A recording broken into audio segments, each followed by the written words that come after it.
माघ मास के कृष्ण पक्ष की एकादशी को शर्तिला एकादशी कहा जाता है। शर्तिला एकादशी के दिन तिल का प्रयोग 6 तरीके से किया जाता है। तो आज की वीडियो में हम जानेंगे शर्तिला एकादशी कब मनाई जाएगी, व्रत का पारण कब करना है और हमें भोग क्या लगाना है और पूजा हमें कैसे करनी है। शर्तिला एकादशी के दिन व्रत रखने से पापों से मुक्ति मिलती है, साथ ही जीवन में सुख समृद्धि बढ़ती है। शर्तिला एकादशी के दिन पूजा में हमें तिल का प्रयोग जरूर करना चाहिए। वीडियो में हम आपको बताते जाएंगे कि तिल का प्रयोग हमें कहाँ कहाँ करना है। शर्तिला एकादशी के दिन सुबह सुबह स्नान आदि करने के बाद अगर आप लड्डू गोपाल जी की पूजा सेवा करते हैं तो उन्हें जगा लीजिए और उन्हें दूध का भोग लगा करके फिर उन्हें आप स्नान कराइए। तो उससे पहले मैं आपको बता देती हूँ कि मैं यहाँ चौकी लगा करके पूजा कर रही हूँ। आप चाहें तो अपने मंदिर में भी पूजा कर सकते हैं और अगर आपको चौकी लगाकर अलग से पूजा करनी है तो आप वो भी कर सकते हैं। तो लड्डू गोपाल जी को हमें स्नान कराने के लिए पात्र ले लेंगे और फिर हम उसमें तिल का आसन देकर लड्डू गोपाल जी को विराजमान करेंगे।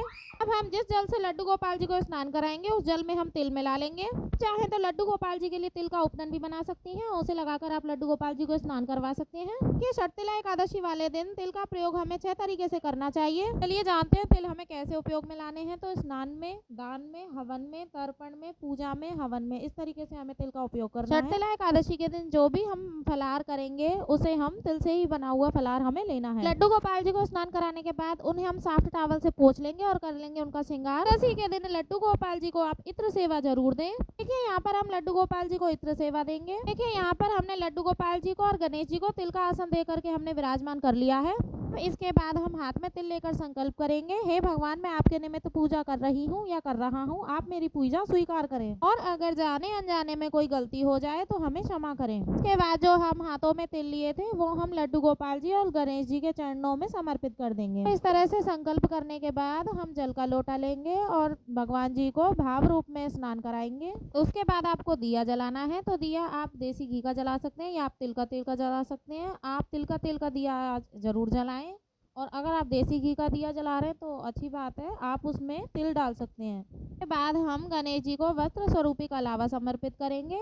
गणेश जी को रोली से चंदन से तिलक करेंगे। तिलक के ऊपर हम तिल समर्पित करेंगे। उसके बाद हम फूल समर्पित करेंगे, यानी हमें गणेश जी की पूजा पहले करनी है। देखिए लड्डू गोपाल जी को स्नान करा के हम पहले ही वस्त्र पहना दिए हैं तो इनको हम तिलक करेंगे। एकादशी वाले दिन भगवान विष्णु को जब आप तिलक करें तो आप चंदन से तिलक इस दिन जरूर करें। अगर आपके पास चंदन नहीं है तो आप हल्दी से भी तिलक कर सकते हैं। करने के बाद हम सभी को तिल समर्पित करेंगे तो आप थोड़े से तिल आप दिए में भी समर्पित करें। एकादशी के दिन चावल का प्रयोग नहीं किया जाता। एकादशी के दिन आपको तिल का ही प्रयोग करना है। उसके बाद हम फूल समर्पित करेंगे तो आपको पीले रंग का फूल समर्पित करना है। अगर आपके पास पीले रंग का फूल नहीं है तो आप जैसा भी आपके पास फूल है आप वो समर्पित कर सकते हैं। तुलसी आपको जरूर समर्पित करनी है। एकादशी के दिन तुलसी नहीं तोड़ते तो आप एक दिन पहले ही तोड़ कर रख लें। बाद हम भोग समर्पित करेंगे तो गणेश जी को हम पहले भोग अलग से समर्पित करेंगे क्योंकि गणेश जी के भोग में तुलसी पत्र नहीं डाला जाता। लड्डू गोपाल जी को हम तुलसी युक्त भोग समर्पित करेंगे। देखिए शर्तिला एकादशी वाले दिन आपको तिल से बनी हुई चीजों का ही आपको भोग लगाना है। से बनी हुई किसी भी मिठाई का आप भोग लगा सकते हैं। आपके पास मिठाई नहीं है तो आप खाली तिल का भी भोग लगा सकते हैं। इसके साथ ही हम 1 लोटा जल समर्पित करेंगे। कोई भी ऋतु फल का भी भोग समर्पित कर सकते हैं। इसके साथ ही हम दक्षिणा समर्पित करेंगे। तो आपको अपने सामर्थ्य के अनुसार दक्षिणा समर्पित करनी है क्योंकि दक्षिणा हमारी पूजा में रही कमियों को पूरा करती है। इसके बाद हम धूप दीप दिखाएंगे। इसके बाद हम 1 लोटा जल ले लेंगे और हाथ में थोड़े से तेल और फूल ले लेंगे। अब हम शर्तिला एकादशी की कथा सुनेंगे। सुनने के लिए आप पुस्तक ले सकते हैं जो पुस्तक मार्केट में आपको आसानी से मिल जाएगी। अगर आपके पास पुस्तक नहीं है तो आप फोन से भी शर्तिला एकादशी की कथा सुन सकते हैं। सुनने के बाद हमने हाथ में जो फूल और तिल लिए थे वो हम गणेश जी लड्डू गोपाल जी के चरणों में समर्पित कर देंगे और थोड़े से तेल हम लोटे में भी डाल देंगे। तरह से हमें कथा करनी है और कथा करने के बाद हम आरती करेंगे। तो देखिए धूप दीप से बहुत ही प्रेम पूर्वक आपको आरती करनी है। सबसे पहले हम गणेश जी की आरती करेंगे, फिर उसके बाद हम लड्डू गोपाल जी की आरती करेंगे।